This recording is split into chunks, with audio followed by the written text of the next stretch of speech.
کا بھی استقبال وہاں بھرپور انداز میں ہوا ہے، لیکن بلاول بھٹو ان سے پہلے ہی بہت سے علاقے جو ہیں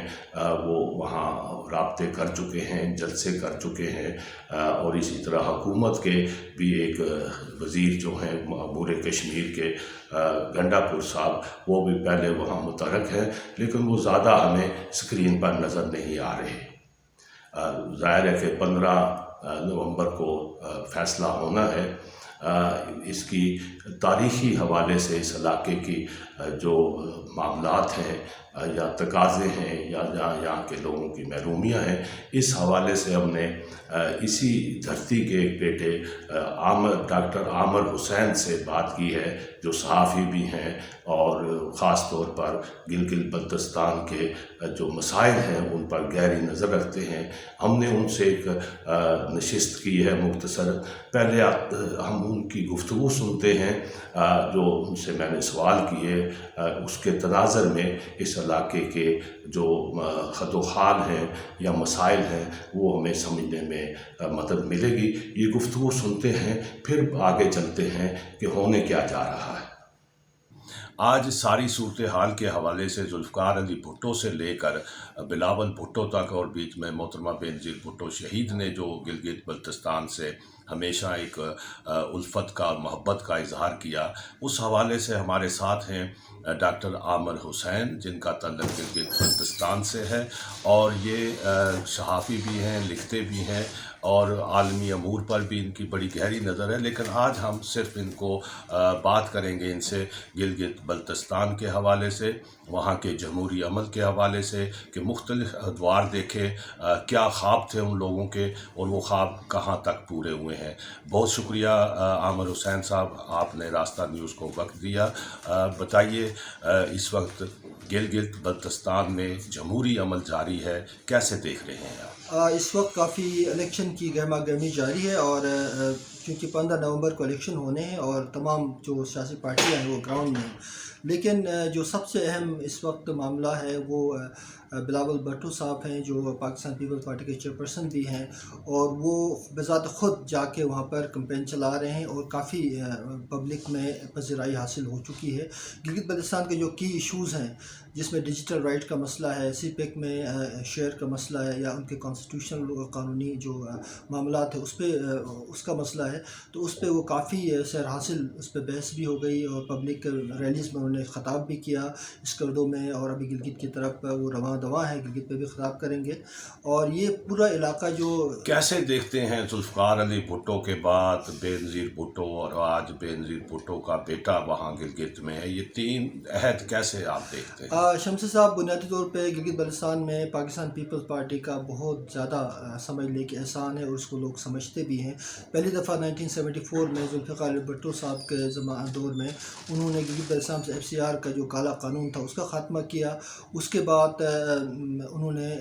اپنے پبلک اسپیچز میں گلگت بلتستان کو صوبہ بنانے کی کمٹمنٹ بھی کی، لیکن انفارچونیٹلی 1978 کے بعد جو ماشاء اللہ لگا تو وہ معاملہ سارا کٹائی میں پڑ گیا۔ لیکن پھر جب دوبارہ بینظیر بھٹو صاحبہ پرائم منسٹر بن کے آئی تو انہوں نے ایک legal frame work order introduce کرایا، جس کے اندر پہلی دفعہ گلگت بلتستان کے اندر جو ہے وہ لوگوں کی ڈائریکٹ پارٹیسپیشن، پولیٹیکل پارٹیسپیشن کا راستہ ہموار ہو گیا۔ تو یہ ایک ریفارمز کا پیکیج تھا۔ پھر اس کے بعد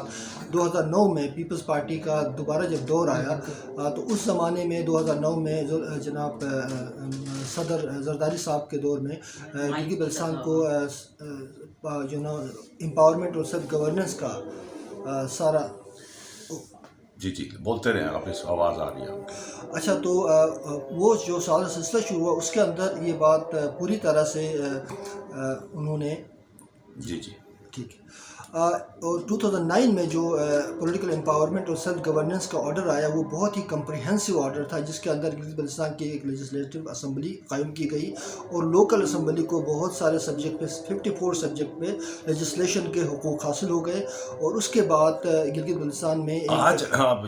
ظاہر ہے کہ حقوق یہ آہستہ آہستہ ملے ہیں انہیں، لیکن ابھی بھی وہاں جو حاکم و حاکمیت کا مسئلہ ہے وہ تشنا ہے۔ آپ یہ بتائیے کہ یہ جو الیکشن ہونے جا رہے ہیں، اس میں آپ کو نمایاں طور پر پیپلز پارٹی وہاں بتایا آپ نے جس طرح نظر آ رہی ہے، اس الیکشن کے بعد آپ کیا تبدیلی دیکھتے ہیں؟ دیکھیں شمسی صاحب، اس میں بنیادی طور پہ ہم نے دیکھا کہ جتنے بھی پولیٹیکل پارٹیز کے منشور ہیں وہ میں نے دیکھ لیے ہیں. تو پاکستان پیپلز پارٹی کے منشور میں جو سب سے اہم بات ہے وہ یہ ہے کہ حق حاکمیت اور حق ملکیت کا جو بنیادی اصول ہے لوکل لیول پہ، لوگوں کے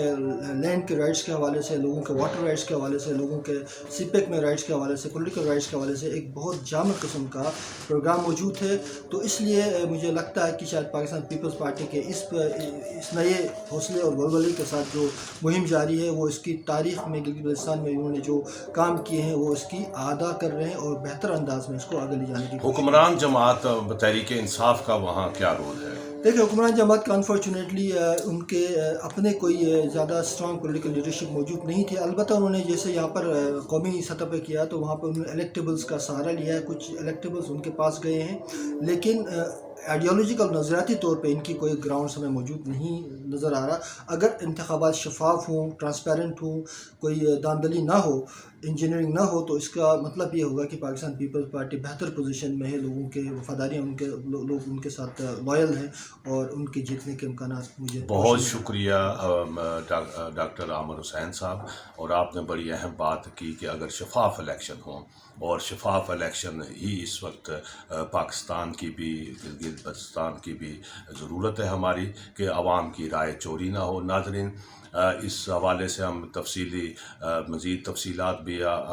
پروگرام میں شامل کریں گے کہ اس وقت وہ انتخابی مہم کس نہج پر ہے. ہم ڈاکٹر عامر حسین صاحب کا شکریہ ادا کرتے ہیں راستہ نیوز کو وقت دینے کا. آپ سے یہ سلسلہ جاری رہے گا. جی ناظرین، آپ نے ڈاکٹر عامر حسین کی گفتگو سنی. ان کی گفتگو کا محور بڑا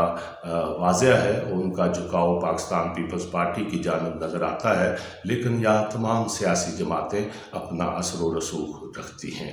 اور یہاں کے عوام بڑے باشعور ہیں. وہ بہت پسماندگی کے باوجود یہ علاقہ تعلیم کے لحاظ سے پاکستان کے کئی حصوں سے ہمیں بہتر نظر آتا ہے، اور ہمیں توقع رکھنی چاہیے کہ یہاں کے عوام جو ہیں وہ بہتر اور بصیرت کے مطابق فیصلہ کریں گے. لیکن ساتھ ہی یہ خدشات بھی ہیں کہ یہاں دھاندلی کے ذریعے عوام کی رائے ماضی کی طرح چوری نہ ہو جائے، اور اس کا خدشے کا اظہار بلاول بھٹو نے بھی کیا ہے، مریم نواز نے بھی کیا ہے، اور اس میں انہوں نے بڑا انتباہ کیا ہے کہ اگر یہ الیکشن چوری ہوئے تو اس کے نتائج ملک کی سیاسی صورتحال پر بھی مرتب ہوں گے، اور اپوزیشن اس انتخابات چوری کرنے کے اقدام کو، کسی بھی اقدام کو معاف نہیں کرے گی. اگرچہ یہ ان کے خدشات ہیں، ابھی الیکشن ہونے باقی ہیں، تو ہمیں جو سنجیدہ حلقے ہیں وہ یہی سب کہہ رہے ہیں کہ انتخاب سے پہلے اس طرح کے خدشات کا اظہار نہیں ہونا چاہیے، تاکہ ایک فضا جو ہے وہ سازگار رہے. لیکن کیا کیجئے، ہمارا ماضی ایسا ہے کہ ہم اس ماضی کے سائے سے ڈرتے رہتے ہیں. توقع رکھنی چاہیے کہ عام انتخابات، چاہے وہ ملک میں ہوں، چاہے صوبوں میں ہوں، چاہے گلگت بلتستان جو پاکستان کا بہت ایک اہم علاقہ ہے، اور جس کی منبع جو ہے سی پیک جو بڑا ایک منصوبہ ہے پاکستان کا، اس کی آغاز ہی گلگت بلتستان سے ہوتا ہے. لہذا تمام سیاسی جماعتوں کو، خاص طور پر حکومت کو، یہاں کے الیکشن میں اس الیکشن کے جمہوری عمل کو گدلا کرنے سے باز رہنا چاہیے، تاکہ یہاں کے عوام اپنے کھلے ذہن کے ساتھ اپنی رائے کا اظہار کر سکیں، اور یہ علاقے بھی قومی ادارے میں باوقار انداز میں شامل ہو کر آگے بڑھ سکیں. آپ کا بہت بہت شکریہ.